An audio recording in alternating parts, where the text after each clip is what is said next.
Welcome to the Genius Factory. Enjoy the video. You start by preparing both devices. Plug the Qx11 in, charge to at least half so pairing won't drop. On your phone, enable Bluetooth and location. These let the app detect nearby devices.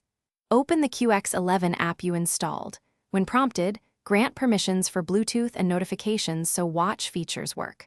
Once done, keep the watch screen on the pairing page and the phone unlocked. This minimizes interruptions and speeds discovery. Now proceed to actually pair the two devices in the app.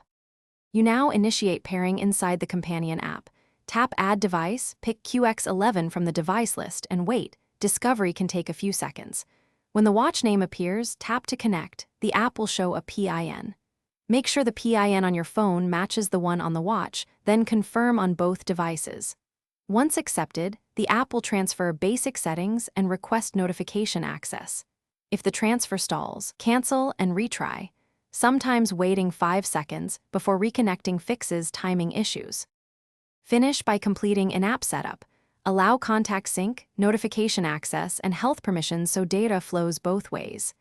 Sync will upload watch firmware if needed. Let that finish. Test by sending a call or notification, checking step count, and adjusting watch faces or settings.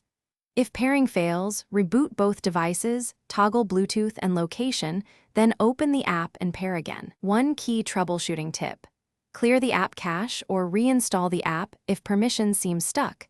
This often resolves hidden permission conflicts. Thanks for watching. If you found this helpful, don't forget to like and subscribe.